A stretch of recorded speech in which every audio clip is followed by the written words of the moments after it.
Our first guests are back from the Olympics in Sochi after completing a clean sweep in slopestyle skiing. They took gold, silver, and bronze. We're talking about Joss Christensen, Gus Kenworthy, and Nick Goepper. And the guys are here. Guys, welcome back home. You got your medals. Show those things. These things pretty thick, huh? Out. It's pretty heavy, huh? Holy cow. Yeah, that's real heavy. Very cool stuff. What's this week been like, guys? I mean, I know you've been on Today's Show. You've been on Letterman last night.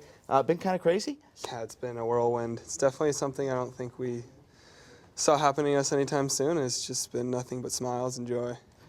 Joss, let's start with you here. A gold medal in the first ever slopestyle skiing event. Has that kind of sunk in yet, that you winning the gold for the first time in your sport? It's crazy. I couldn't really grasp it at first, and slowly, as we've been doing all this stuff and I've been seeing it around on the internet, it's starting to hit me that we have the first medals in slopestyle and that we're going to go down in history. And it's just, I'm so honored that we're even allowed to, or we're a part of it. So it's just nothing but joy. And to do it the way you did it, I know you were kind of an underdog going into this, a little bit of controversy, getting picked to go to the Olympics, kind of rewarding knowing what you went through to get to this point? Yeah, I mean, it was last second decision for them to send me over, and I knew I had to prove myself, but I also tried not to put too much stress on myself and just wanted to have as much fun as I could. And it was just such an honor to be a part of that first team in its own. So can't believe this happened, and I hope they're happy for me, and I know they are. Yeah, Gus, let's get to you. The silver medal kind of sinking in a little bit that you are an Olympic medalist right now? Yeah, it's been pretty crazy. I mean, I definitely was hoping to get a medal when I went out there. I was going for it. I think I knew I had a run that could get me on the podium if I landed it, but to actually have it happen, and it's pretty crazy. I fell my first run of finals, and I kind of have a habit of when that happens, having a really hard time, like getting through it on the second run and kind of coming in the clutch. So I'm stoked that I was able to put it down, and to be behind Joss is an honor, and be on the podium with Nick, I'm stoked. Overall, the Olympic experience for you guys, obviously the medals, you know, on the slope, but you had a lot going on off the slopes. I know you found a little bit of puppy love over there, man. I mean, we heard a lot about the dogs, the stray dogs running around Sochi. You kind of took things into your own hands here. Tell me a little bit about that.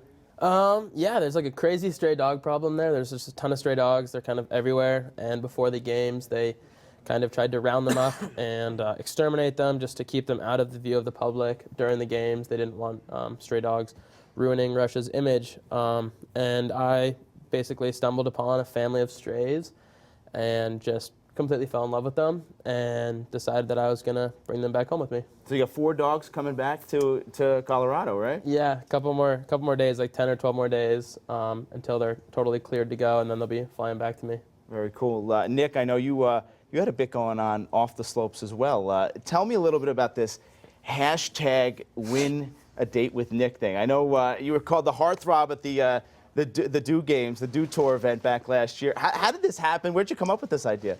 Well, after our event, after we all got our medals, we started to blow up on social media, and I got quite a response from a lot of females out there on Facebook and Instagram and Twitter, and I decided to have a little fun with it. And it was Valentine's Day, the day after our event, and so I put out there the hashtag I want to date Nick, and there's all these amazing girls all over social media posting all these videos and photos and photoshopping stuff, and I'm going to pick the coolest, most unique entry in a few days and fly that girl out to New York City and go on kind of a dream date. You know, there's guys at home probably saying, these guys have Olympic medals. They don't need any help getting dates. I mean, now he's got it on Twitter. I got a couple of responses from Twitter for you. I want to get your response, and guys, feel free to chime in here with this. Take a look at some of the tweets. The first one for Nick. This might be corny, but I'm going for gold. Nick Goepper, be my Valentine. You got the cornflakes cover right there. What do you think? Not bad, look creative, right? Yeah, definitely. I really admire the Photoshop work there, and I mean, I think that looks pretty good. Yeah, not bad. Let's go to tweet number 2. If you don't have time to watch, here are us ballerinas spelling N-I-C-K. This one's pretty cool. Gus, what do you think, man? That's cool. I mean, she definitely needed a lot of help to get that done. She had friends involved. That's cool. Good for her. Good effort in there, yeah. Number 3, go to this one. Number 3 on the podium, but number 1 in my heart. Make my heart do a double corkscrew 1080 and be mine. Wow. I don't know if that last part's totally safe. You might need to consult with a doctor before you do a double cork 1080 with your heart. Yeah, what is a double cork 1080?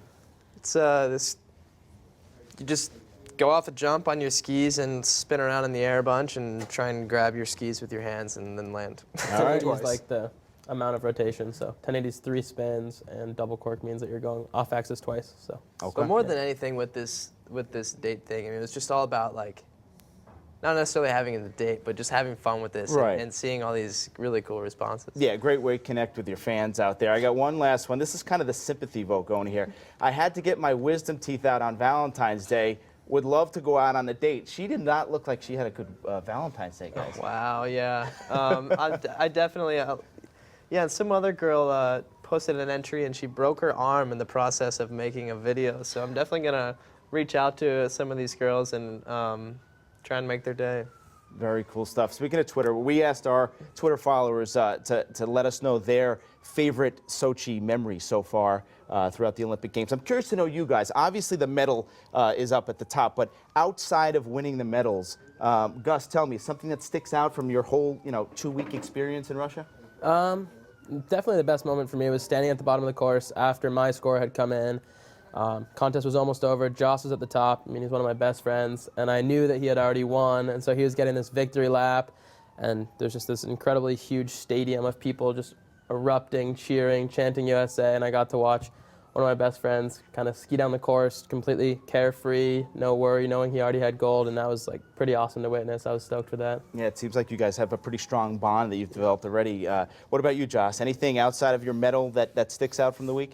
I mean, besides, yeah, that day, when we first got to Sochi, we were there before the event started, and it snowed about 1.5 feet, and there was no one skiing in the resort, so the whole slopestyle team went up and just skied fresh snow for about 3 hours, and that's just something we haven't had time to do this whole year, so for me, that was a way to relax, kick back, and start the trip off right. Very cool. What about you, Nick? What sticks out from this 2-week experience over there? There were these really cool like liquid yogurt things in the Athlete Cafe, and I brought like 300 of them back to my room, and they were delicious. So that really stuck out. Oh, hey there, SI fans. I was just reading my personalized thank you card from Kellen Lutz. You may know him from Twilight, the Hercules movie, and a former underwear model for Calvin Klein. So I got that going for me. Well, anyway, I hope you enjoyed this clip from our daily live show, SI Now. You can find a link to the complete episode in the description box below. And while you're there, make sure you subscribe to Sports Illustrated's YouTube channel. Remember, you can watch SI Now Monday through Friday live at 1 p.m. Eastern Time on SI.com. I hope to see you there, maybe with Kellen Lutz.